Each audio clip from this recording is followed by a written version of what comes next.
वंदे मातरम सभी देशभक्तों को। आज बात करते हैं कोरोना वायरस षड्यंत्र और उसके इलाज की। कोरोना वायरस के पेशेंट सबसे पहले चीन में देखे गए, उसके बाद जर्मनी, जापान और अब इंडिया में भी इसके मामले देखे गए हैं। लेकिन सोचने वाली बात यह है कि अभी तक कोरोना वायरस से लगभग 150 मौतें हुई हैं, फिर भी मीडिया के द्वारा इसका इतना प्रचार किया गया कि लोगों को कोरोना वायरस के नाम से ही डर लगने लगा। जबकि दूसरी बीमारियों से डेली लाखों लोग मरते हैं, उनका उतना प्रचार नहीं होता। हृदय रोगों से 48,000 से ज़्यादा लोग डेली मरते हैं। कैंसर से रोजाना लगभग 26,000 से ज़्यादा लोग मरते हैं। सांस संबंधी बीमारियों से डेली लगभग 11,000 लोग मरते हैं। ऐसी ही तरह तरह की बीमारियों से प्रतिदिन लाखों लोग मरते हैं, लेकिन इनका इतना प्रचार नहीं होता। आपने देखा होगा हर साल दूसरे साल कोई न कोई नया वायरस आता है और उस वायरस का भरपूर प्रचार प्रसार किया जाता है। इसका कारण क्या है, आइए इसको थोड़ा डीपली समझते हैं। एक व्यक्ति हैं जिनका नाम है डॉक्टर आबदी मोहम्मद। बीबीसी न्यूज़ को उन्होंने बताया कि कोरोना वायरस से संक्रमित लगभग 4% मरीजों ने दम तोड़ा है। ये वो लोग थे जिनकी प्रतिरोधी क्षमता कमज़ोर थी, अर्थात उन लोगों का इम्यून सिस्टम कमज़ोर था। इन्होंने कहा कि केवल 4% लोगों ने दम तोड़ा है, मतलब 96% लोग बच गए हैं। अब प्रश्न बनता है कि जब इन्फेक्टेड लोगों में केवल 4% लोग मरे हैं और 96% बच गए हैं, तो उन 96% लोगों का प्रचार क्यों नहीं किया जा रहा? और प्रचार किए जाने वाले 4% लोग भी वो हैं जिनका इम्यून सिस्टम कमज़ोर था।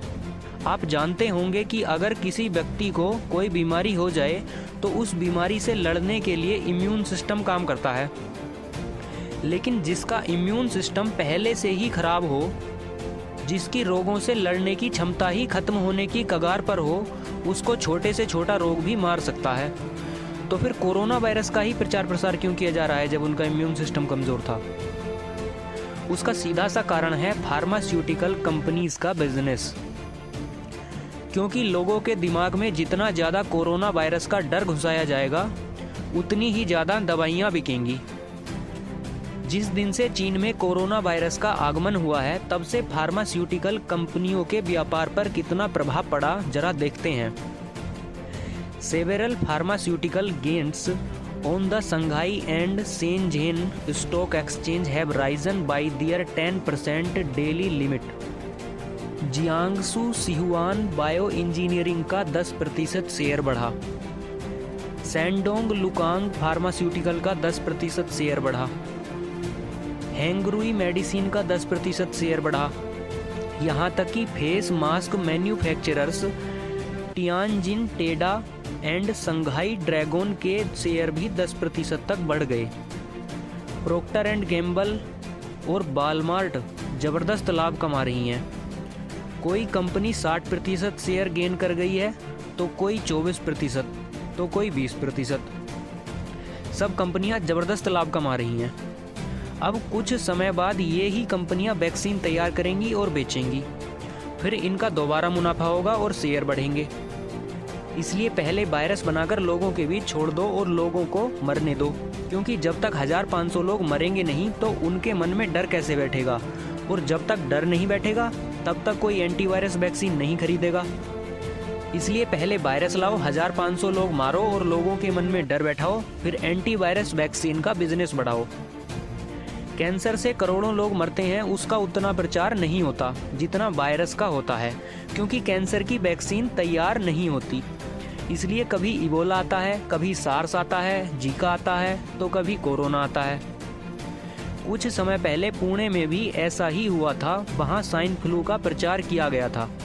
उस समय राजीव भाई थे जिन्होंने पुणे जाकर लोगों को समझाया और स्वाइन फ्लू का इलाज बताया। लेकिन आज राजीव भाई नहीं है, अतः आपको स्वयं सचेत होना होगा, इन षड्यंत्रों को समझना होगा, क्योंकि जो अंग्रेज अपनी एज बढ़ाने के लिए बच्चों का खून पी सकते हैं, उन पर क्या फ़र्क पड़ेगा अगर कोई कोरोना से मरे या इबोला, सार्स, जीका, फ्लू से मरे। कुछ वेबसाइट इसका खुलासा करती हैं कि कुछ हॉलीवुड एलीट बच्चों के खून को अपनी बॉडी में चढ़वाते हैं, क्योंकि उसमें एड्रीनोक्रोम नामक तत्व पाया जाता है जो कि उनको जवान बनाए रखता है। यही कारण है कि निर्दोष छोटे बच्चों को उठा लिया जाता है और उनके खून का इस्तेमाल इन राक्षसों के लिए होता है। कुछ समय पहले अमेरिका में एक छोटी बच्ची उठा ली गई थी जिसको पुलिस ने पकड़ लिया। उसके बाद उस बच्ची ने सारी सच्चाई उजागर कर दी, जिसका लिंक डिस्क्रिप्शन में है।